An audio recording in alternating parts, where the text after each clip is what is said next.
Hoje eu vou contar para vocês eu não sei, deve ter um monte de papai e mamãe que já sabe disso. Depois, quando acabar a história, eu quero saber se alguma criança já sabia disso, tá bom? Ou se não sabia, nós vamos aprender hoje. O nome da nossa história é A Imagem de Deus. Como é que é o nome da história? A Imagem de Deus. Isso que vocês estão vendo, tudo que nós conseguimos ver se transforma numa imagem. Existem imagens que estão registradas, estão guardadas, igual a foto, e tem imagens que estão acontecendo agora, igual isso que vocês estão vendo aqui. Então, será que tiraram uma foto de Deus? Não. Será que dá para agora a gente ir ali no cantinho, ali olhar e ver Deus? Não. Não? Nem se pegar um foguete agora e ir lá assim, e ver Deus? Não? Então, como é que é essa história de imagem de Deus? É bastante triste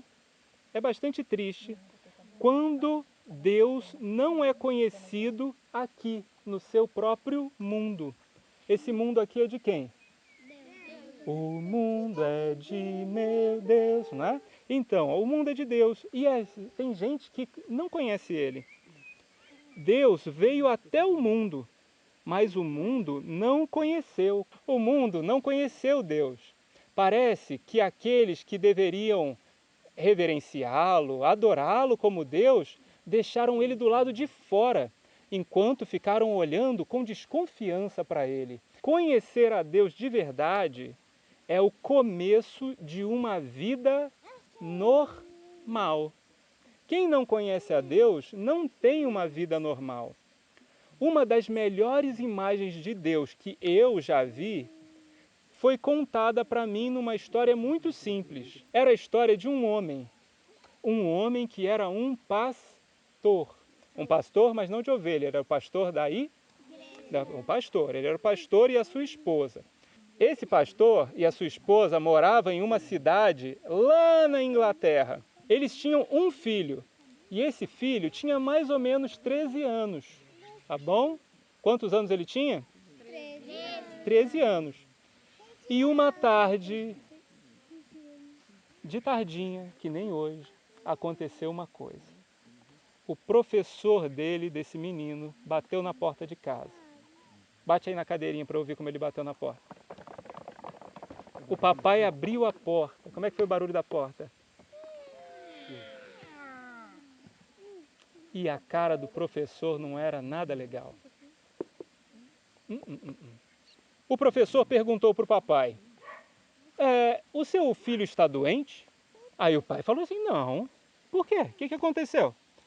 É que ele não foi hoje na minha aula. Sério? Nem ontem. Nem ontem? Você não está falando sério? Disse o pai. E também, desde segunda-feira ele não foi.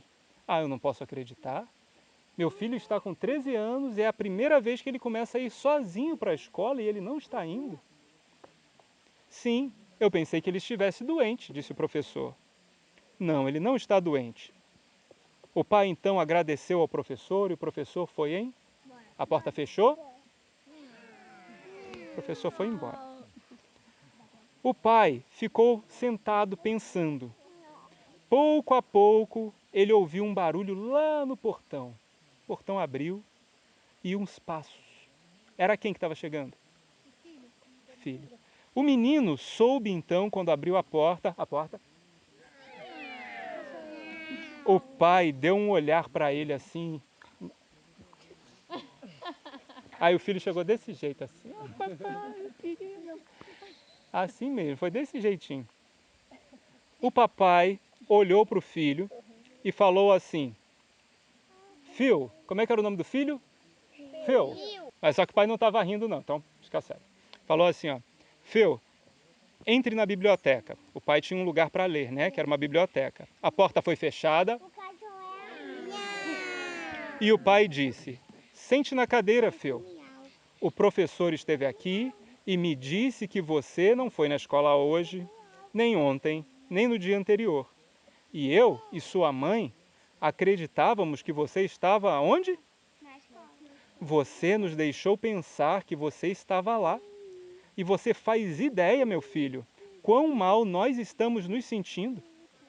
Sempre confiei em você. sempre disse assim para todas as pessoas: eu posso confiar no meu filho. E agora eu descubro que estamos vivendo uma mentira já fazem 3 dias. E eu, meu filho, me sinto muito mal por isso. Então, depois que o pai falou isso com o filho, o que vocês acham que o pai fez com o filho? Corrigiu o filho. Pegou o filho e fez um corrigido nele. Como é que é isso? Vamos ver. Diz assim, ó. O pai disse que estava se sentindo o quê? Muito mal, né, com isso, porque o filho enganou ele. Foi difícil falar com o filho dele, né? Calmo assim. Se o pai tivesse falado muito duro com ele, teria sido até mais fácil para o pai. Mas depois de um momento de silêncio, o pai disse assim: meu filho, vamos agora ajoelhar e orar. E a situação foi ficando cada vez mais difícil para o filho. Ele não queria orar naquele momento. Ele queria sair de perto do pai. Mas então, papai, mamãe e o filho se ajoelharam e o pai falou tudo o que estava no seu coração diante de Deus. E o menino sabia, enquanto ouvia o pai, que o pai estava sentindo-se muito mal pela sua conduta. E ele abriu seus olhos um pouquinho assim durante a oração e viu o seu pai, sua mãe e ele mesmo no espelho. E todos de joelhos. Ele se sentiu muito diferente. Percebeu que se ver assim, ajoelhado, mostrava muita coisa. Muitas pessoas não gostam disso, de mostrar os seus erros para Deus. Então, eles se levantaram da oração. Os olhos do pai estavam molhados. De quê? Lágrimas. E então, os olhos do filho, né, não estavam secos também não. Então o pai disse assim: meu garoto, existe uma lei na vida. Querem conhecer essa lei da vida? É assim, ó. Onde há pecado, há sofrimento. E se há sofrimento, tem um pecado em algum lugar. Agora vou ter de dar uma oportunidade, meu filho, de você se afastar de tudo que você está fazendo de errado. Então, o pai não falou que ia fazer assim, igual a gente pensou, né, Aninha? O pai falou que ia dar uma oportunidade do filho se afastar do mal. Você fez uma coisa errada. E eu estou nessa casa, o papai, igual Deus está no mundo. Então vamos fazer assim. Você irá até o outro quarto de hóspedes que fica no sótão da casa. Recolha algumas caixas e monte para você lá uma caminha. Levaremos suas refeições e você vai ficar lá o tempo que esta mentira ainda for viva nas nossas vidas. 3 dias e 3 noites. E Phil não falou nada. Ele seguiu para o quartinho que ficava no sótão. Ele subiu as escadas, fez uma caminha e o pai deu um beijo no rosto do filho e deixou ele lá sozinho com seus pensamentos. Chegou a hora da janta. O pai e a mãe se sentaram para comer na cozinha. E o filho estava onde? O papai pegou o seu prato e não conseguia comer. O coração dele estava como? Apertado, angustiado, triste. Será que o papai gosta de ver o filho lá assim, desse jeito? Não. A mamãe mexeu na comida e também não conseguia comer. Ela até botou umas batatinhas na boca, mordeu, mas não estava nem com gosto de batata. Estava com gosto de papel. Aí a mamãe estava triste, o papai estava triste. Eles não conseguiam nem engolir a comida. Então eles foram para a sala. E aí o papai pegou um grande livro para ler. A mamãe foi até, pegou umas agulhas para costurar.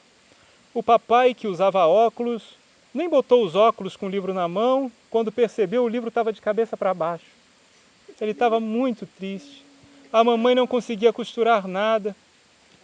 a linha arrebentava toda hora e ela parecia nem conseguir enfiar mais no buraquinho da agulha. Pouco a pouco o relógio marcou 9 horas da noite, era a hora de... Mas eles não fizeram nenhum movimento, ficaram lá sentados os dois ainda. E então mamãe disse: você não vai para a cama dormir, querido? E ele disse: acho que ainda não vou, não. Você vai? Perguntou para a mãe. Não, eu acho que eu vou esperar mais um pouco também. Até que o relógio bateu lá, tum! Era 11 horas da noite já. Muito, muito tarde. E os ponteiros giraram. Depois das 11 horas vem a meia-noite. E ninguém dormia. Eles se levantaram, trancaram a casa, foram para a cama, deitaram cada um de um lado. Eles tentavam dormir, mas sabiam que o outro não estava dormindo. Então a mamãe, porque as mulheres são sempre mais espertas, está escrito aqui, foi o que eu falei. Ela perguntou assim: por que você não dorme? E ele respondeu: e por que você não dorme? Bem, eu simplesmente não consigo descansar pensando que o nosso filho está lá sozinho, no sótão. Eu sei, querida. E agora é a parte importante. E o relógio no corredor marcou 2 horas da manhã. Era muito, muito tardão. O sono não chegava e o pai disse: eu não aguento mais. Eu vou pegar as minhas coisas e vou dormir com o nosso filho. Então ele pegou o seu travesseiro, o seu cobertor e subiu as escadas lentamente para não acordar caso Phil estivesse dormindo. Quando ele abriu a porta, baixo, o Phil pode estar dormindo, gente.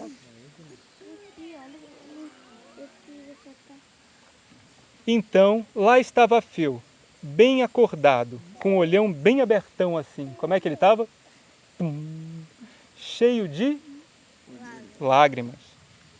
E então, os dois se abraçaram. Os dois se abraçaram, porque eles sempre foram bons amigos. Quando chegou na outra noite, o papai nem pensou 2 vezes. Pegou seu cobertor, pegou seu travesseiro e falou: querida, estou subindo para ficar com o Phil. Subiu, os dois oraram e dormiram. Sabendo disso, você não vai se surpreender ao saber que hoje esse menino já é um homem adulto que faz, sabe o quê? O Phil cresceu, né? O Phil cresceu.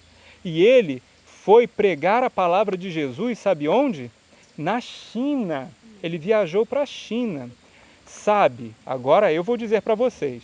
Eu acho que o papai é a melhor imagem de Deus que pode existir.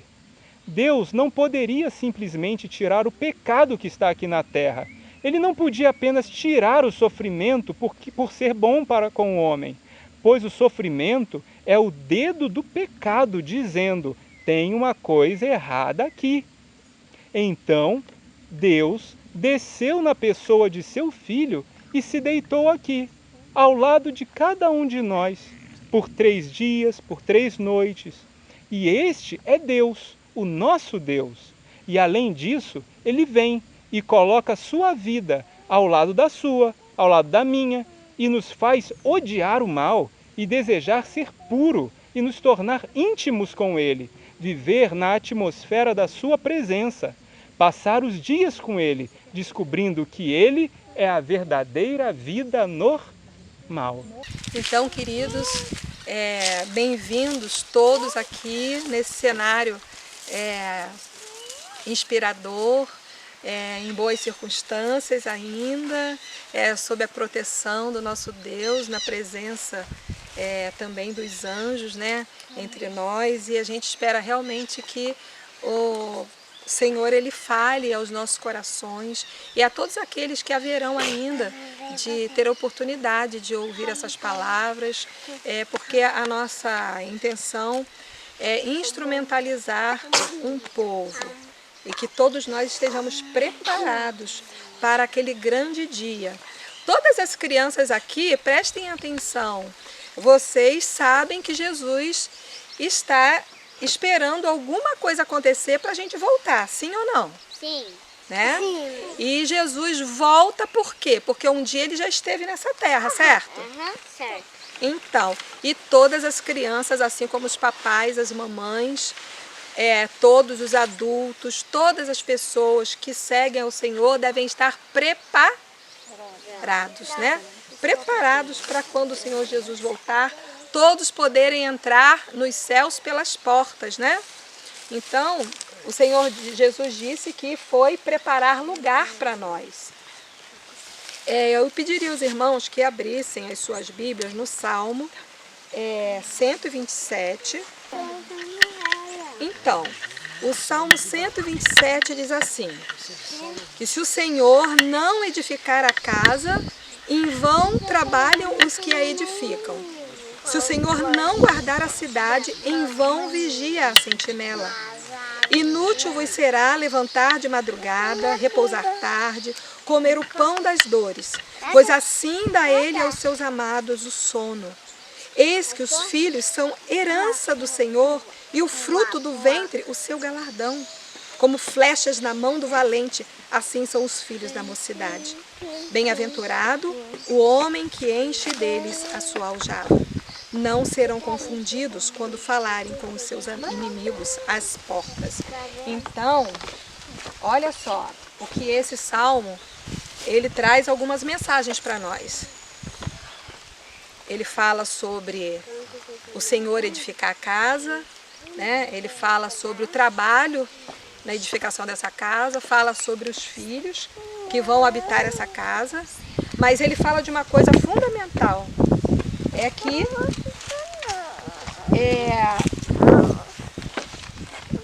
os filhos não serão confundidos quando falarem com os seus inimigos às portas. Então, as crianças devem ser instrumentalizadas para identificarem os inimigos. Para saberem, ouviram, crianças? Vocês podem identificar onde estão os inimigos, quem são os inimigos e resistirem a eles. Assim como nós, os adultos, também. E através do que a gente começa a reconhecer os inimigos? É quando a gente conhece a palavra de Deus, quando a gente vive a palavra de Deus, a gente está acostumado num ambiente santo e quando a gente percebe algo que está destoando, que está diferente daquilo que a gente está acostumado, a gente vai falar, opa, isso aí é algo estranho, então eu tenho que resistir. No mínimo você tem que pedir ajuda, né? A gente precisa, quando a gente não consegue entender direito, por quê? Porque o inimigo, ele é enganador, né? O inimigo, ele vem com sutilezas para enganar. Lembra lá quando o inimigo, através de uma serpente, enganou Eva, né? Então, o inimigo sempre vem com disfarces. E os pais precisam ser os instrumentadores, né? Instrumentistas não, os instrutores dos filhos, estarem na posição de mostrarem às suas crianças os perigos que podem estar à frente. Para que essas crianças, mesmo quando elas estiverem sozinhas, elas possam tomar uma atitude de dizer não às coisas que não são concernentes ao céu. Porque se nós estamos nos preparando para ir ao céu, precisamos começar a viver aqui aquilo que nós vamos viver no céu. Então, as crianças celestiais jamais estarão envolvidas com situações que não sejam puras, santas, agradáveis ao Senhor, certo? Então, eu gostaria também que os irmãos abrissem lá em Provérbios 29, no versículo 15. Aliás, o livro de Provérbios é recheado de citações com esse tema, a esse respeito, tá? E eu vou pedir que algum irmão leia em alto e bom som, para poder captar aqui a vara e a repreensão dão sabedoria. Mas a criança entregue a si mesma envergonha sua mãe. E esse é o Provérbios, né? 29, 15. Então, nós estamos assim orientados pela palavra de Deus a respeito de um assunto que se tornou muito polêmico aqui no nosso país também, quando o Estatuto do Menor e do Adolescente vem trazendo justamente uma oposição à questão do uso da repreensão física. Então, houveram muitos discursos, muitos programas, né, na internet, na TV, falando a respeito desse assunto. Mas eu gostaria de abordar sob uma ótica ampliada, focada na Palavra de Deus e no Espírito de Profecia. Porque o Senhor ele nos convida, e um dos 8 remédios é a temperança, né? Então, o que eu pensei, o que eu meditei a respeito desse assunto, me trouxeram alguns pensamentos e eu gostaria de deixar aqui. Que uma parte dos cristãos se baseiam no livro de Provérbios para castigarem seus filhos fisicamente. Será que precisamos castigar as crianças para que elas sejam obedientes? Vale a pena lembrar que a Bíblia também manda apedrejar filhos desobedientes. Se vamos castigar fisicamente, quando devemos recorrer a este castigo, com que intensidade e com que frequência? Pais que adotam o castigo físico tomam para si outras passagens bíblicas semelhantes? Para analisar esta questão, vamos ver como os próprios judeus lidam com esta questão. Neste sentido, veremos o que realmente significa a vara da disciplina, mencionada neste e em outros trechos bíblicos, porque muitos pais, cristãos ou não, conseguem criar bem seus filhos sem recorrer ao castigo físico e outros não. Se apenas o castigo físico é válido, por que o próprio Paulo recomenda a disciplina do amor em 1 Coríntios 4, 21? A pergunta inicial que podemos fazer é: se o castigo físico é a melhor maneira de disciplinar um filho, por que tantos filhos de cristãos apanham de seus pais durante a infância, mas ainda assim se desviam mais tarde? Por outro lado, como pais conseguem educar seus filhos sem o castigo físico e eles se tornam pessoas exemplares na sociedade? Então, nós estamos fazendo aqui indagações, né? Agora, quem vai nos responder? É a palavra de Deus. E aí vamos continuar, porque a gente vai continuar pensando em relação ao livro de Provérbios, tá? Que diz assim: o grande problema é que muitos pais fazem uma interpretação literal de algumas passagens bíblicas, como Provérbios 29, 15, Provérbios 22, 15, Provérbios 13, 24. Talvez pensemos: temos que cumprir à risca as ordens das Escrituras? Então não cabe uma interpretação. Pois bem, Jesus disse que devemos arrancar os olhos ou as mãos daqueles que pecam. Você já arrancou os seus olhos?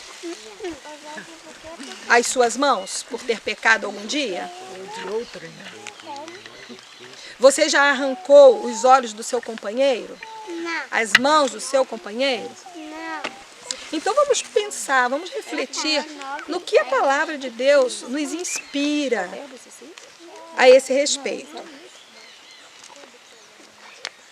Então, por que queremos seguir sempre literalmente um ou outro trecho bíblico sobre como castigar os outros, mas não queremos seguir literalmente um trecho bíblico sobre castigar a nós mesmos? Este é apenas um exemplo para entendermos o perigo de interpretar à risca algumas passagens bíblicas, como em Provérbios 29, 15 e demais passagens bíblicas sobre a vara da disciplina. 4, 21. Paulo pergunta se os coríntios preferem que ele vá corrigi-los com mansidão ou com a vara. Será mesmo que Paulo iria agredir fisicamente aquelas pessoas para discipliná-los? Para continuar essa análise sobre a vara da disciplina, vamos ver como os judeus tratam o assunto.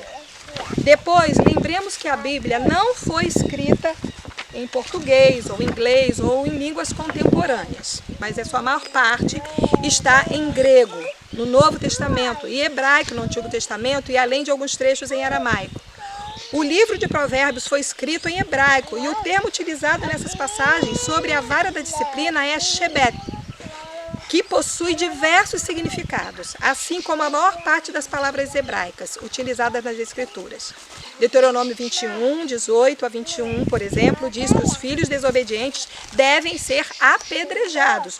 Quantos de nós já apedrejamos nossos filhos por eles terem nos desobedecido? Evidente que isso nunca aconteceu. E outra, onde na palavra de Deus, nas Escrituras, se alguém já encontrou, me fale, por favor, que eu não encontrei algum caso de filhos que tenham desobedecido aos seus pais e que foram apedrejados. Eu ainda não encontrei. Então, em Deuteronômio 21, 18, né, que fala sobre o apedrejamento, e diz que é evidente que isso nunca aconteceu. Pelo menos não há relatos de que isso um dia tenha sido praticado. No mesmo livro, o judeu aprende a educar seu filho de dia e de noite, para que não se desvie da fé quando crescerem. Está onde? Em Provérbios 22, 6, né? Ou seja, a responsabilidade de tornar as crianças grandes homens é dos pais. A vara, ou shebet, utilizada em Provérbios 29, 15 e outros provérbios, também significa, olha que coisa linda, guiar, orientar e caminhar juntos. E isso daí é o que fala lá em Deuteronômio 6, no versículo 7, né? É o termo usado para a vara do pastor de ovelhas, por exemplo. Embora o objeto sirva para conduzir as ovelhas, não eram usadas para espancar ou lutar contra as suas próprias ovelhas. O termo utilizado também no popular Salmo 23, quando o autor escreve: a tua vara e o teu cajado me consolam. Repare que a mesma palavra tem uma conotação bastante diferente. Lemos o trecho como o Senhor nos castiga ou nos agride. Lemos como o Senhor nos guia, nos orienta.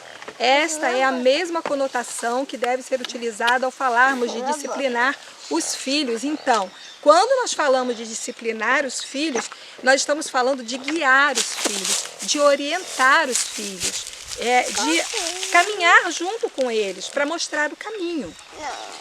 Provérbios é um livro de poesia e que tem em sua linguagem, né, uma figura de linguagem, figura do dia a dia da época para trazer ensinamentos práticos. Por isso a disciplina do filho é sempre associada a uma vara. A vara da disciplina usada pelos pastores de ovelhas. Então é como essas pessoas que tinham o trabalho, né, junto com as ovelhas, de guiar as ovelhas, como é que eles faziam com o rebanho? Quando o rebanho dispersa, eu nunca guiei ovelha, mas eu já vi filme, né? Já vi também algumas pessoas guiando ovelhas. Eles têm uma varinha, um cajadinho, vai empurrando as ovelhas e elas vão se concentrando no meio, como uma dispersa, ele vai até lá para buscar as ovelhas e colocá-las de volta no rumo, no caminho, né? Existem muitas maneiras de educar e disciplinar os filhos sem precisar recorrer ao castigo físico. A vara da disciplina, ela também tem uma palavra muito interessante, que pode ser traduzida como responsabilidade. Então, os pais são colocados nas vidas dos filhos como responsáveis por guiar essas vidas. Então, na realidade, os pais devem usar a disciplina no sentido da responsabilidade. Então, fazendo essa troca, leríamos Provérbios assim, olha, se nós trocássemos a palavra vara pela palavra responsabilidade. A responsabilidade e a repreensão dão sabedoria, mas a criança entregue a si mesma envergonha sua mãe. Exatamente. Então, qual a responsabilidade De quem é a responsabilidade de fazer com que a criança não envergonhe a mãe, o pai ou quem quer que seja? Dos pais. Então os pais é que têm que estarem atentos às ações das crianças, porque quando é que chega o ponto de um pai ou uma mãe ter que entender que deve corrigir fisicamente? É quando a criança passa do quê? Do limite. Mas se os limites forem dados no caminho, será que a criança vai chegar a esse ponto? Se a criança não ficar dispersa, será que ela vai precisar ser repreendida fisicamente? A gente vai chegar lá no livro Orientação da Criança para falar a esse respeito, tá? Eu só queria ler outro provérbio que podia também ajudar a lançar luz sobre o Tá. assunto. Não retire, Provérbios 23, 13 e 14. Não retires a disciplina da criança, pois se a fustigares com a vara, nem por isso morrerá. Tu a fustigarás com a vara e livrarás a sua alma do inferno. Sim. E tem outro que é... Ah, não, é esse mesmo. Ou seja, a gente sabe que realmente é o último recurso, mas que de fato é uma disciplina física, mas deve ser, né, como o mais está No Orientação da é o Criança. último recurso. É. Né? Então, A gente vai interessante chegar lá. a gente não espiritualizar, porque é no sentido simbólico, só quando é implícito, óbvio, como no Apocalipse, coisa assim. Porque se eu começar a espiritualizar, né, por exemplo, quando te assentares a comer com o governador, não, isso aqui vamos mudar. Aí o critério passa a ser eu mesmo. Eu acho que aqui não se encaixa, vamos mudar, sabe? Então, só quando é impossível ser literal que deve ser usado o simbólico. Sim, então é nesse sentido mesmo que a gente deve projetar aquilo que a gente está falando hoje. Por quê? Não raro nós vemos em primeira instância o uso da vara em detrimento dos outros argumentos, tá? E aí a gente poderia também ler, não retém a disciplina, lá Provérbios 23, 13 e 14, diz, não retém a disciplina de seu filho, se você criá-lo com responsabilidade, ele não morrerá. Crie com responsabilidade e salve a sua alma da morte. Então, às vezes a gente deixa a questão da paciência de lado e se antecipa a projetar sobre a criança, que tem menos força física que a gente, a vara física. Então, a nossa antecipação deve ser em quê? Em guiar a criança pelo caminho. Também o próprio livro de Provérbios fala isso, né? Lá o Provérbios 22, 6, né? Guia a criança no caminho que deve andar. Então, antes disso, até porque alguma criança aí poderia dizer para mim, se algum dia a gente apanha do papai e da mamãe, o que a gente sente? Dor. Tá, então já tá bom. Vocês responderam certinho. Então diz assim. É uma dor redentiva, né? Vamos lá, vai sentir o coisa dor. assim, ó, você vai bater, é meio inglês, né? Naquele momento apenas dor. Aí vamos continuar. Aí vamos continuar, porque eu não quero criar polêmica, porque a gente vai chegar num objetivo comum. Vamos lá. E ele diz assim, eu sei que esse é um assunto muito controverso e outra coisa, principalmente para os pais sinceros que realmente querem praticar a palavra de Deus e a disciplina aos seus filhos no dia a dia. Isso é muito importante, porque é diferente de a gente pegar simplesmente uma lei, né, como eu falei antes, do Estatuto do Menor e do Adolescente, da criança, né, do Estatuto da Criança, Menor e Adolescente, e simplesmente retirar totalmente a disciplina e deixar crianças soltas fazendo o que ela quer. Não é isso que a palavra de Deus diz. Pelo contrário, a palavra de Deus nos instrui que nós devemos andar pelo caminho com a criança. Essa criança, ela precisa de um amparo até que ela se torne segura o suficiente para repetir, para reproduzir o ensino dos seus pais. Elas precisam do acompanhamento do papai e da mamãe todo o tempo no caminho. Elas não podem andar sozinhas. Em Êxodo 21:15 e Levíticos 29, que ordena a morte dos filhos que desonram os pais, ele destaca todos os trechos. que são impraticáveis, pois são ilustrativos para que os pais compreendam a importância de educar seus filhos. Provérbios 22:15 fala da tolice, insensatez, da falta de experiência infantil, inconsequência. Crê que não haverá punição. A criança, ela crê que não haverá punição duradoura e abusa da falta de sabedoria dos pais. Sem disciplina adequada, a criança insistirá no comportamento reprovado, o qual foge aos princípios bíblicos. Então, o que acontece? Se a criança tiver frequentemente a disciplina física, ela, vou falar o português claro, ela pode se tornar sem vergonha. Ela acostuma com aquilo e para ela depois não tem outras consequências senão aquela própria do sentimento da dor física. Acabou a dor física, pronto, eu posso aprontar de novo. Eu posso. E outra coisa. Todos nós já fomos crianças, inclusive tem crianças que olham para mim e falam assim, você já foi criança? Eu também já fui criança. Né? Mas muitas crianças já levaram um susto. Não acredito que você já foi. Não, já fui criança também, já fui pequenininha. Então quando a gente apanha muito, a gente começa a querer fazer as coisas. Entendeu? Papai e mamãe não vê. Aí depois a gente sai como se não tivesse feito nada. Né? Mas se a criança ela tem a instrução de como ela deve agir nas variadas situações da vida, então ela vai ter o papai e a mamãe como aliados seus. E quando ela tiver uma situação em que ela pense, olha, eu vou praticar tal ato, não, mas a minha mãe me ensinou isso, meu pai me ensinou aquilo, então o que ela vai fazer?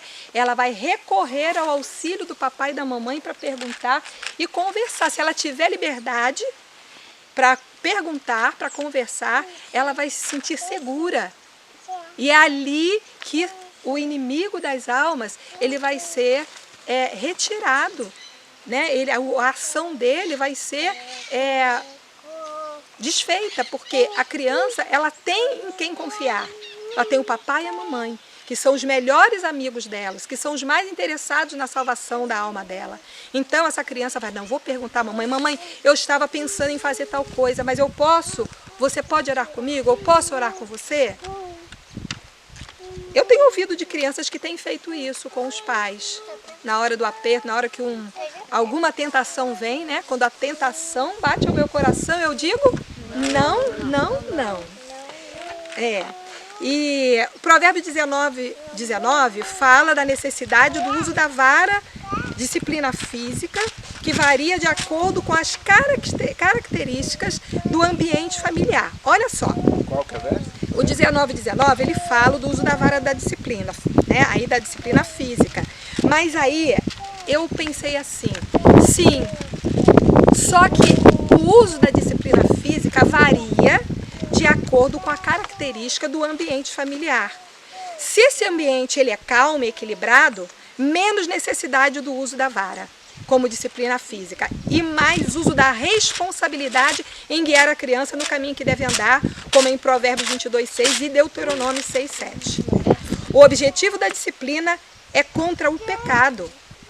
E lá em 1 João 3,4 diz o quê? Que o pecado é a transgressão da lei. Mas agora eu vou chegar num ponto que eu tive que me ajoelhar antes de preparar esse trechinho. Por quê? Porque lá em Isaías 53, no versículo 5, diz o quê? Alguém pode ler em voz alta para nós? Isaías 53, versículo 5. Mas ele foi ferido pelas nossas transgressões, moído pelas nossas iniquidades. O castigo que nos traz a paz estava sobre ele, e pelas suas pisaduras fomos sarados. Olha só, crianças, o que esse versículo diz? Que alguém pegou o meu pecado, tomou sobre ele, e ele apanhou muito, porque eu fiz uma coisa muito errada.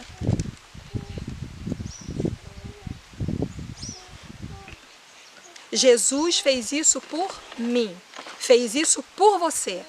Agora vamos imaginar um cenário. Crianças, vocês já imaginaram que quando vocês praticarem coisas que o papai e a mamãe de vocês já disseram para que vocês não praticassem, e aí você fez o estrago, fez o que você queria, deu abertura para a tentação, caiu em tentação e praticou o erro. Ah, agora você fez isso, filhinho, você fez isso, filhinha. Aí vem alguém, pega o seu pai e pega a sua mãe e dá uma surra no seu pai e na sua mãe, até o seu pai e a sua mãe sentirem muitas dores. Vocês gostariam que isso acontecesse com o papai e com a mamãe? Não, eu nunca fiz isso com meu pai e com a minha mãe. Eu também não. Então, papais e mamães, vamos pensar que a responsabilidade que Jesus assumiu pela nossa própria vida, pelos nossos pecados cometidos, conscientes e inconscientes, de uma vez por todas, o que Jesus fez? Ele assumiu o meu pecado. O que Jesus fez? Ele assumiu a responsabilidade pelo meu pecado. Então, se o seu filho ou a sua filha, se eles merecer algum castigo físico, a responsabilidade é sua, papai e mamãe. Se a criança chegou a esse ponto, olha o que a Bíblia está falando. A criança vai deixar de ser disciplinada com a vara física? Não. Mas a responsabilidade é sua. Foi você que não evitou para que aquilo acontecesse. Faltou diretriz. Tá, então faltou alguma coisa aconteceu no percurso que o seu filho ou a sua filha transgrediu a ponto de ter que ser repreendido fisicamente. Então, como Jesus sabia que nós não suportaríamos a cruz, nós não suportaríamos os açoites, então o que ele fez? Ele tomou o nosso lugar. Ele tomou sobre si as nossas dores e por causa das nossas transgressões. Ele assumiu o nosso pecado. Essas crianças que estão aqui e muitas outras, que sejam centenas e milhares, que os pais estejam conscientes que essas crianças estão sendo educadas para ir ao céu. Estão sendo educadas para pisar em regiões puras, santas, imaculadas, onde não haverá violência, onde não haverá mais morte, não haverá mais dor. Nós precisamos provar um pedacinho do céu aqui na terra.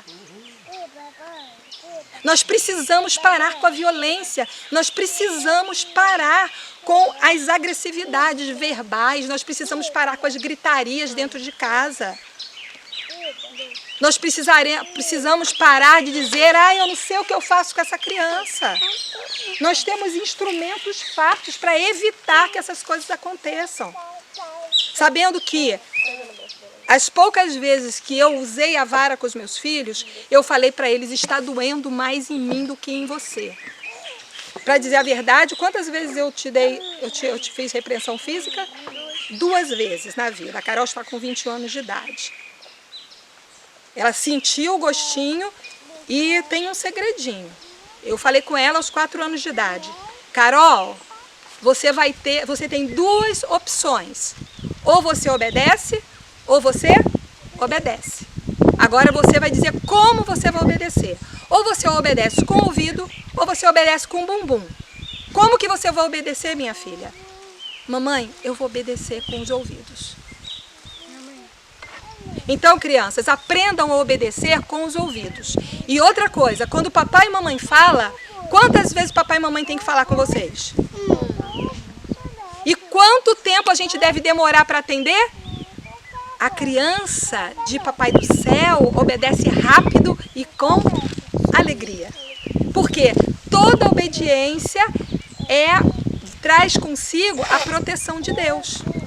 Os anjos do Senhor estarão sempre acampados, né? O papai e mamãe vão estar tranquilos porque podem confiar nas crianças, né?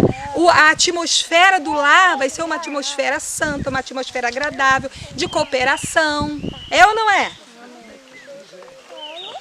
Porque, de fato, se eu tenho o amor de Jesus no meu coração, se é isso que eu prego para o meu filho, para a minha filha, de dia e de noite, Qual deve ser o ambiente doméstico? É um ambiente de perseguição? É um ambiente de desconfiança? É um ambiente de medo, de intimidação? Um ambiente de desobediência? É um ambiente de amor, onde a serenidade do céu se instala. E ali os anjos podem ficar à vontade. E a gente vai ter sempre admiração e sorrisos de uns para com os outros. Então, quando meu filho passa, minha filha passa, essa é a melhor hora do dia. Então, meu filho, ele precisou frequentar a escola. No passado, meu filho, já visto, ele vai fazer 37 anos agora. Mas se você perguntar a ele hoje, qual era a melhor hora do dia, ele vai responder para vocês. Que a melhor hora do dia, eu dizia para ele, quando ele chegava da escola, eu falei, meu filho, qual a melhor hora do dia? Ai, mamãe, já sei, é quando eu chego em casa. Né? Então, que a gente possa ter um ambiente... Agora, tudo vai ser sempre perfeito? Nunca vão vir tempestades? Não, porque Satanás, ele está no nosso encalço. Ele sempre vai querer desarmonizar a família. Mas existe uma ferramenta perfeita que o Pai do Céu nos deu, que é o quê? O perdão. Se as crianças aprenderem a se arrepender, assim como os pais também podem se arrepender, então o que vai acontecer? Satanás não vai ter nenhum espaço dentro desse lar. Nós precisamos entender isso, porque se nós queremos que Jesus volte logo, então o que tem que ter dentro de casa? Sorrisos, abraços, beijos, cordialidade, gentilezas, obediência não pode ser cega, a criança precisa obedecer, entendendo por que ela está obedecendo. Por que a gente tem que obedecer? Papai e mamãe também tem que obedecer? Porque nós vamos ao céu, e no céu é lugar de obedientes. Não existe desobedientes no céu, né? E é para lá que nós vamos. E isso serve para quem? Só para as crianças? Não. Serve para todos nós. A rigidez dos pais e a inflexibilidade também matam. Pode, ela diz, lá no Grande Conflito, a irmã White, ela diz que a verdade dita com rudeza pode fazer perder uma alma. Então, nós precisamos aprender. E outra coisa, alguns pais que às vezes exageram na disciplina física ou na disciplina oral com rudeza, eles amam e dariam a sua própria vida pelos seus filhos, mas só que ainda não sabem como fazer. Então, a palavra de Deus, ela está aqui para nos ensinar como fazer. Eu gostaria de continuar mais um pouco falando, né, que o objetivo da disciplina é contra o pecado, né? Não contra a criança, é contra o pecado. Agora eu gostaria de entrar aqui no livro Orientação da Criança. Eu vou aqui na página 151.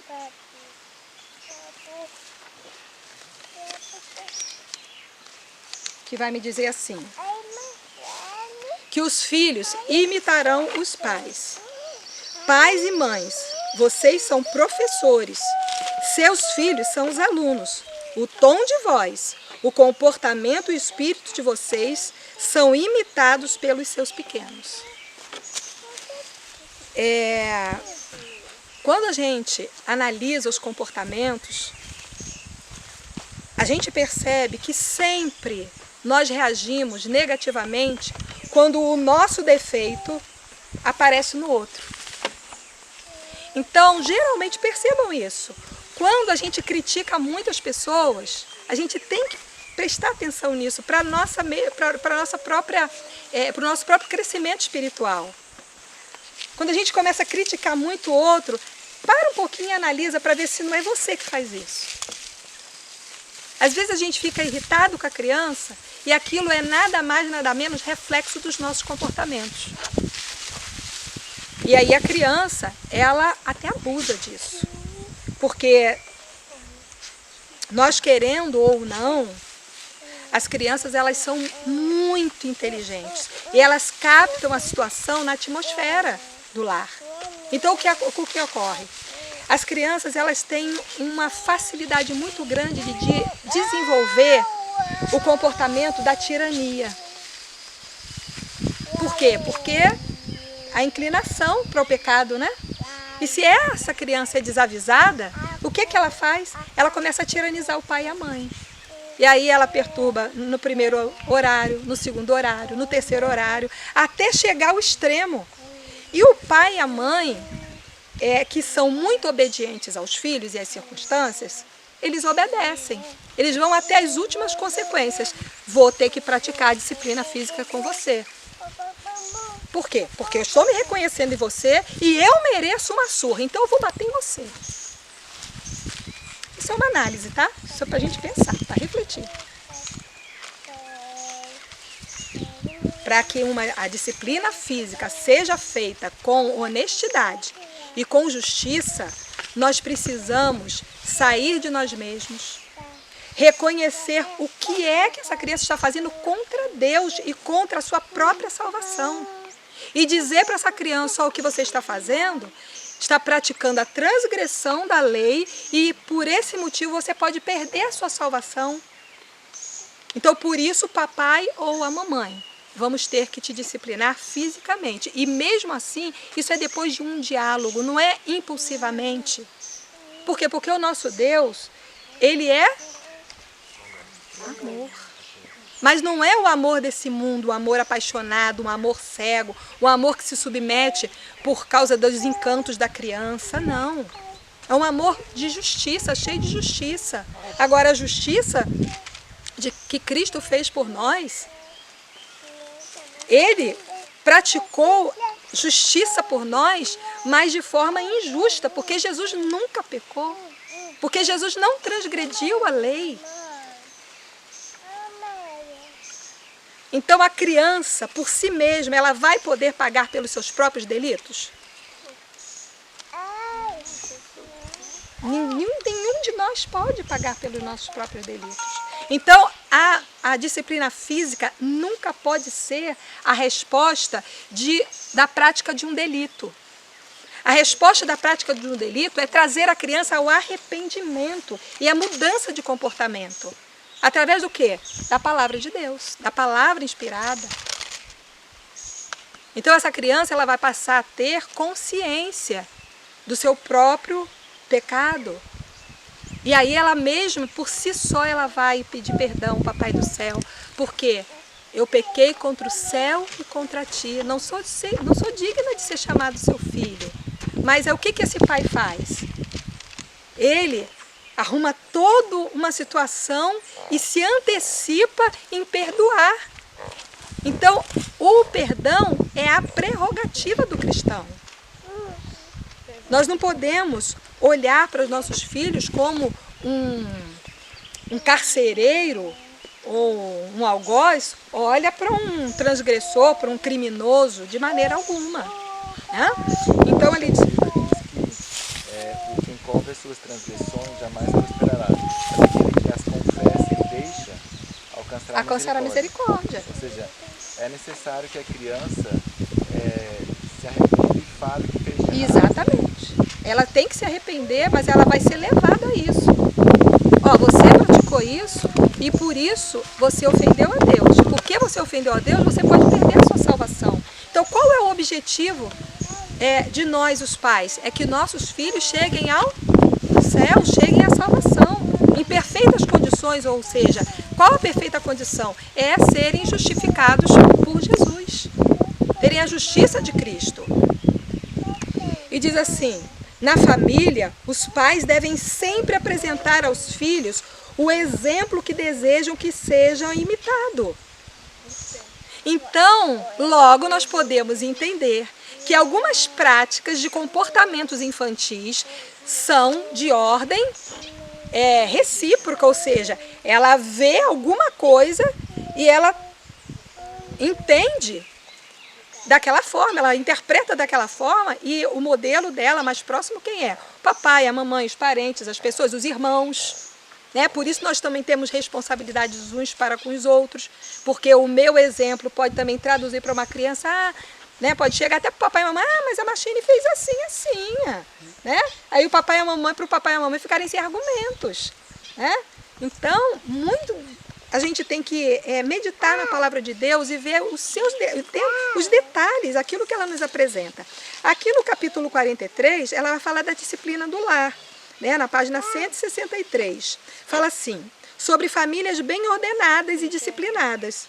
É dever dos que dizem ser cristãos apresentar ao mundo família bem estruturada, bem disciplinada, famílias que mostrem o poder do verdadeiro cristianismo. Então, qual é o poder do verdadeiro cristianismo? É onde quer que essa família esteja, essa família seja apreciada por terceiros e seja exemplo na sociedade.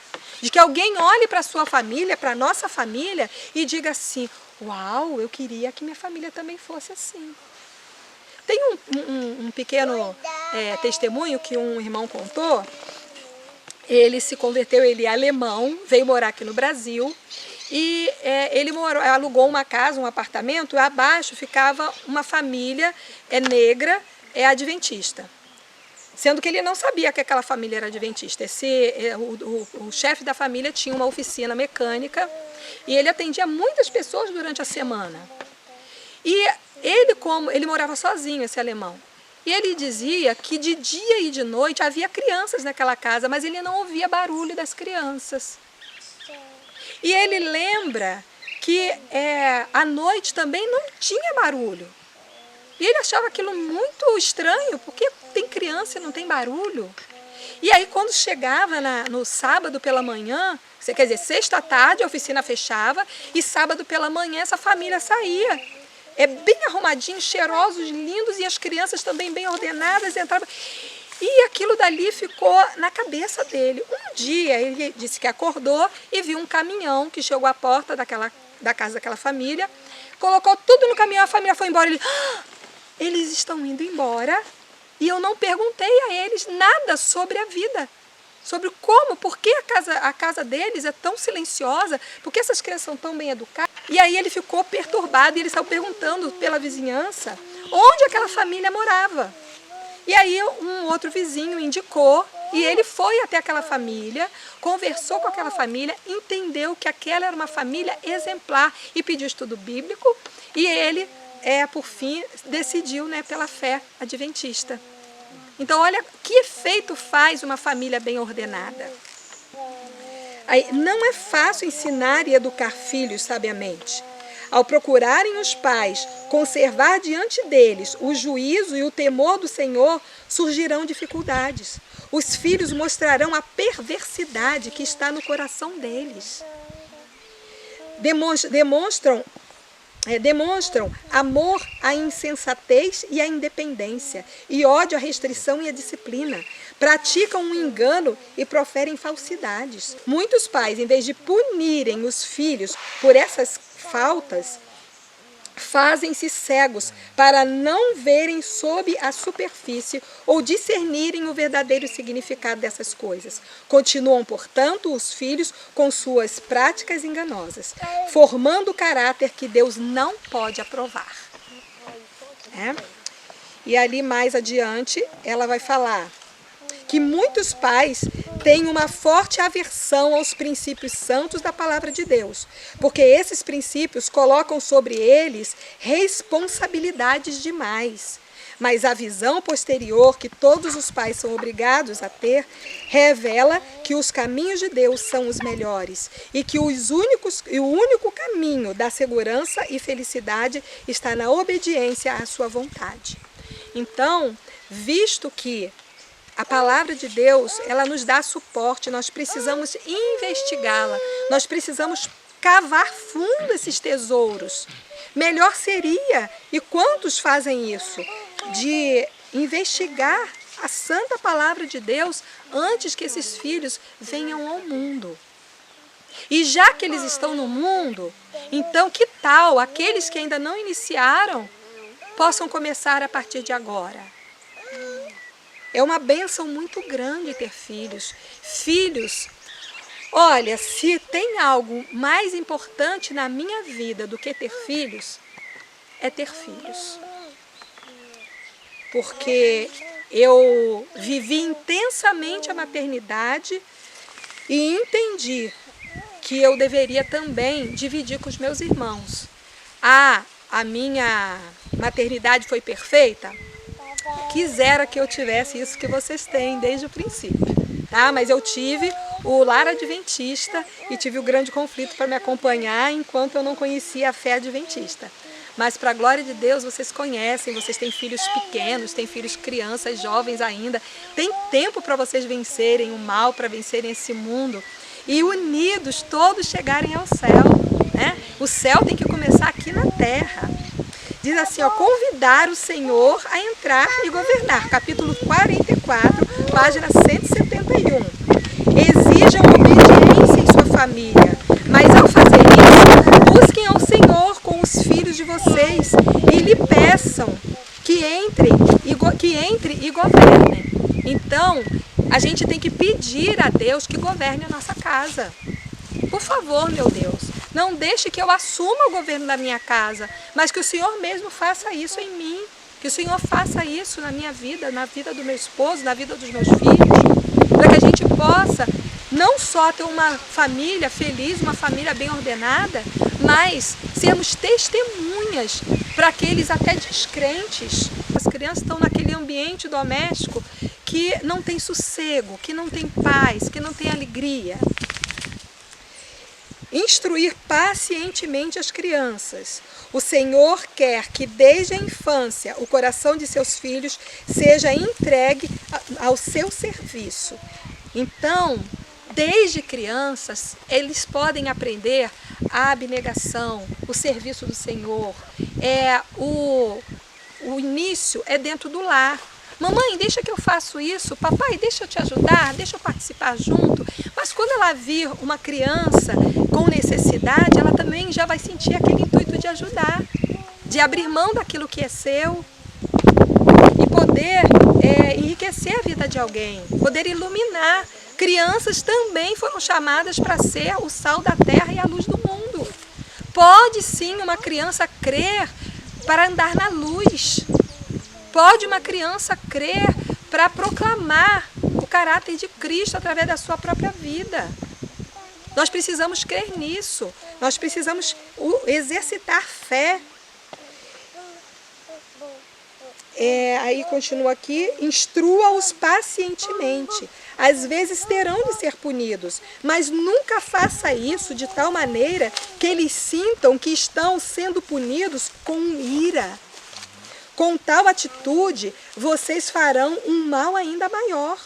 Muitas divergências lamentáveis no círculo familiar poderiam ter sido evitadas se os pais obedecessem ao conselho do Senhor na educação dos filhos.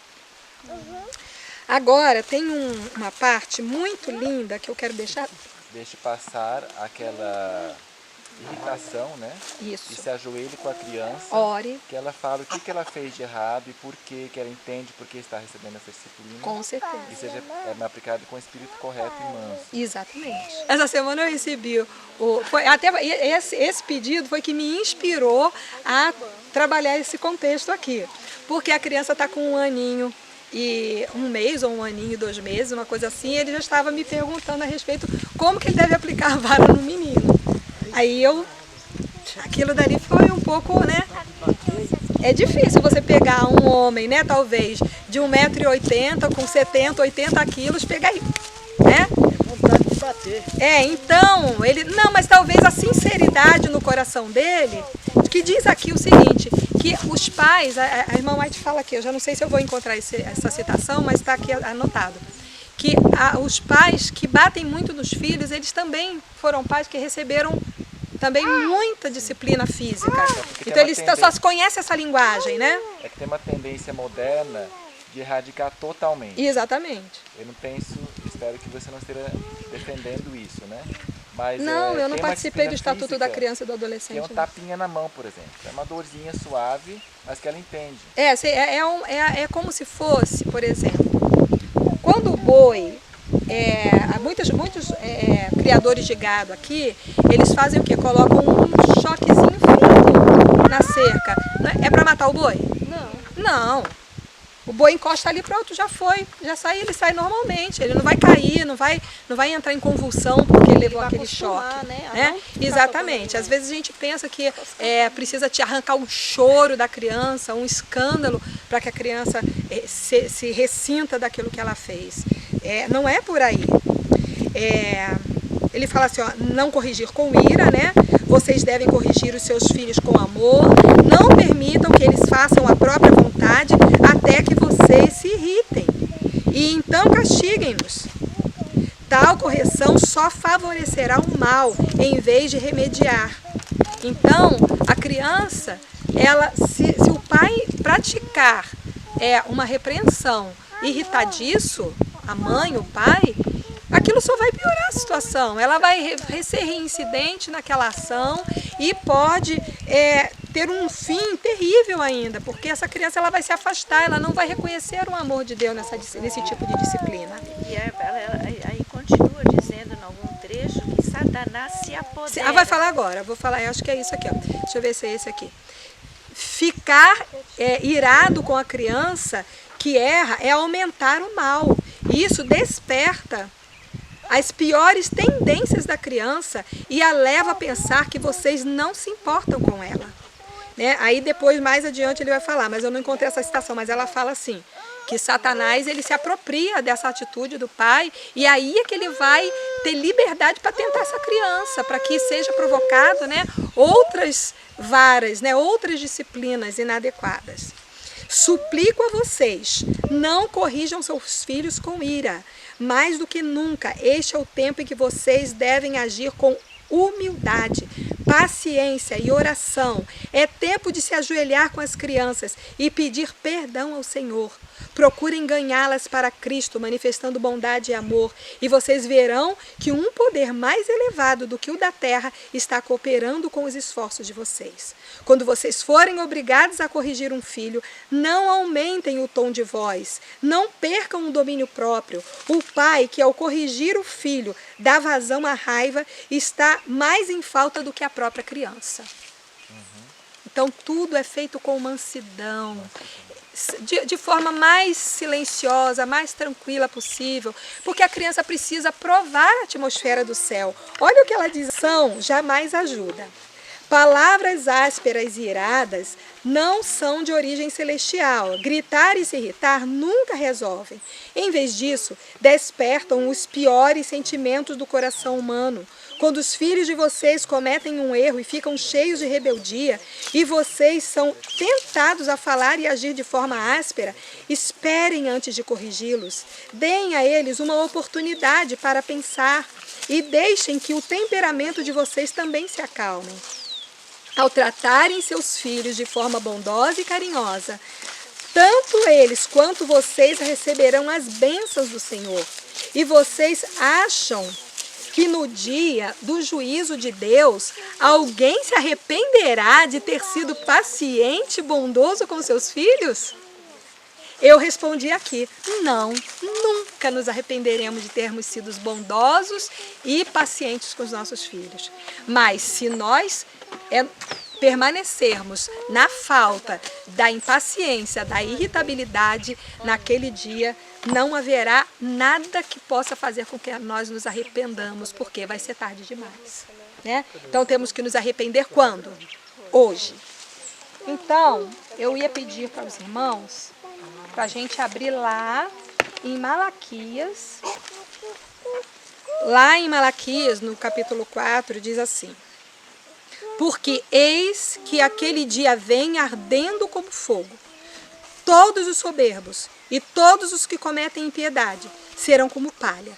E o dia que está para vir os abrasará, diz o Senhor dos Exércitos, de sorte que lhes não deixará nem raiz nem ramo. Mas para vós, que temeis o meu nome, nascerá o sol da justiça, e salvação trará debaixo das suas asas, e saireis e crescereis como bezerros do cevadouro. E pisareis os ímpios, porque se farão cinza debaixo da planta dos vossos pés naquele dia que farei, diz o Senhor dos Exércitos. Lembrai-vos da lei de Moisés, meu servo, a qual lhe mandei em Horebe para todo Israel, que são estatutos e juízos. Eis que eu vos envio o profeta Elias, antes que venha o dia grande e terrível do Senhor. O que ele fará? converterá o coração dos pais aos filhos e o coração dos filhos a seus pais, para que eu não venha e fira a terra com maldição. Crianças e pais, escutem qual é a maldição que vai acontecer, né? Ele vai ferir a terra. Quer dizer, aqueles que estiverem de acordo com o ritmo desse mundo serão feridos juntamente. E não vai restar o quê? Nem raiz, nem ramo. Então nós precisamos nos apressar, nos adiantar e praticar esse versículo 5, o versículo 6, né, na parte A, que fala: e converterá o coração dos pais aos filhos e o coração dos filhos aos pais. E lá no capítulo 3, no versículo 18, eu acho que completa muito bem o versículo 6 do capítulo 4, que diz assim: então vereis outra vez a diferença entre o justo e o ímpio, entre aquele que serve e aquele que não serve ao Senhor. Nós precisamos ser conhecidos pelo povo que ama, né? Por quê? Porque nós somos feitos filhos de Deus por adoção, pelo sacrifício do nosso Senhor e Salvador Jesus Cristo. Se nós não demonstrarmos amor dentro da própria casa, como nós vamos mostrar amor àqueles que estão de fora? Incluindo a disciplina, é uma expressão de amor. É uma expressão de amor. Eu repreendo e disciplino a todos quantos amo. Porém, essa disciplina, ela tem todo um requisito antes. Ela não pode ser praticada impulsivamente. Fazer uma coisa sem deixar de fazer outra. Exatamente. Essa criança, olha,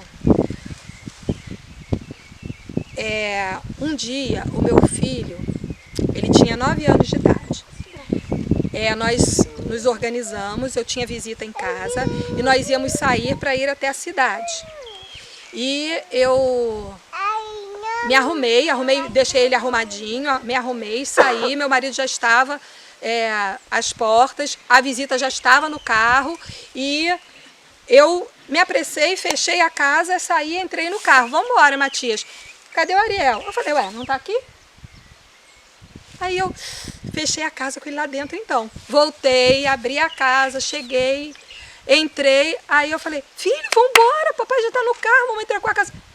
Pode ir, eu não vou não. O quê? Você não vai? Não, eu não vou não. Levantou e fez assim, ó. Pra apanhar? Como quem diz, você pode me repreender, porque eu tô fazendo uma coisa errada. Ele tinha 9 anos de idade. Eu falei, garoto, olha, você já sabe que você está fazendo a coisa errada, se arrepende e parte logo pro carro. Aí ele saiu e foi. Mas não estava acostumado a apanhar. Mas às vezes que eu precisei fazer isso, eu conversei com ele e falei, olha, está doendo mais em mim do que em você. E eu não gostaria de fazer isso. Filho, por favor, quem escolhe se você vai ser disciplinado fisicamente é você. Então, a gente precisa dessa escolha para as crianças. E vocês, crianças, precisam entender isso. Que vocês vão ter essa escolha. Ou seja, se praticar aquilo que é reto, aquilo que é correto, vai ser digno de ser repreendido pela disciplina física? De jeito nenhum. Tá? Então eu tenho certeza que o nosso Deus, Ele jamais gostaria que nós fôssemos repreendidos dessa maneira, tanto é que Ele deu o seu próprio Filho, para que todo aquele que nele crê não pereça, mas tenha vida eterna. Então que nós possamos passar esses valores, essas verdades para as nossas crianças. Nós temos uma boa nova de grande alegria, estamos sendo convidados para ir ao céu, para ir a um lugar onde essas coisas não vão existir. Então que tal a gente passar a praticá-las desde já? Né? Não fazer necessário algo que é tão dolorido, que é tão destrutivo. Certo? Então eu gostaria de deixar essa palavra aos pais, às famílias, né, a todos aqueles que porventura vierem a ouvir essas palavras, que possam pedir a Deus que os instrua, que os oriente, que essa palavra ela não venha a ser deturpada, que essa palavra ela não venha parecer que está trazendo precedentes para a criança ficar, né, à sua própria vontade. Não, é o contrário. Eu quero deixar uma frase, eu procurei no Google, não achei mais, mas há muitos anos, inclusive eu fiz uma reunião de pais usando essa mensagem, cujo uma participante de uma reunião que houve na Unesco, há bastante anos passados, ela disse o seguinte, ela começou a palestra dela dizendo o seguinte: precisamos tirar o poder das mãos das crianças. Por quê? Porque os pais dessa geração, eles são altamente obedientes às crianças. Então, a palavra da criança comum é lei dentro de muitos lares.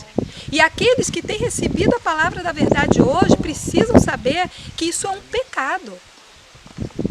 Quem governa a casa depois de Deus são os pais. E quem obedece? São os filhos. E por que as crianças obedecem? Porque imitam os pais que são obedientes a Deus. E assim essa família vai chegar ao céu. Um por conta do sacrifício do nosso Salvador. E cada um por decisão própria. O papai e a mamãe não vai poder decidir a salvação da criança. Vai poder contribuir. E a gente faz de tudo para que um filho seja salvo. Mas as crianças vão precisar tomar a sua própria decisão. Hoje são crianças. A Carol ontem lembrou de um grupo de aluninhos nossos e ela até se emocionou bastante, porque ela lembrou que ela, contando da salvação que Cristo dá, uma criancinha de uma família que não é cristã, confessou para Carol. Ele falou assim: Carol, como é que foi, Carol? Eu quero estar no céu.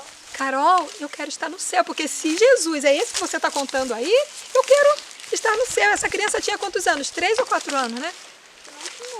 4 anos de idade. Uma criança com 4 anos de idade pode crer para viver na luz. Então, se você mostrar um Jesus verdadeiro, um Jesus amoroso, um Jesus que dá a sua própria vida, essa criança ela não vai se apaixonar por esse Deus, não vai se apaixonar por esse céu, não vai almejar querer estar lá. E sabendo que aqui nessa terra, crianças, nós teremos lutas, nós teremos dificuldades, mas as dificuldades nós podemos recorrer a Jesus. Quando papai e mamãe estão com problema, o que eles fazem? Eles não oram? Não se ajoelham? Não chamam a família para orar?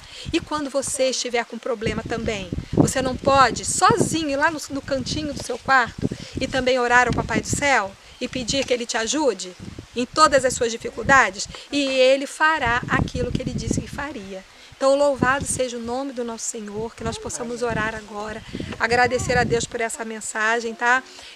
Eu, de minha parte, caí em prantos essa madrugada quando eu visualizei o meu Jesus se sacrificando por causa dos meus pecados.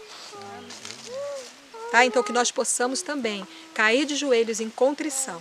E eu gostaria de pedir algo muito especial nesse momento. Os pais que estiverem com os filhos aqui, sendo crianças, adultos ou adolescentes, que possam esses pais se unirem aos seus filhos, se ajoelharem e pedirem perdão diante de Deus, caso tenham praticado algo que ofendeu a Deus na educação dos seus filhos. E que os filhos também possam pedir perdão a Deus e aos pais, caso tenham praticado algo que ofendeu a Deus e aos seus pais. Então vamos nos reunir em família? Adorável Deus e Pai, nós te somos muito gratos, Senhor, por mais este dia santo, para o nosso deleite, para o nosso descanso, mas em especial para a tua adoração, que te é devida.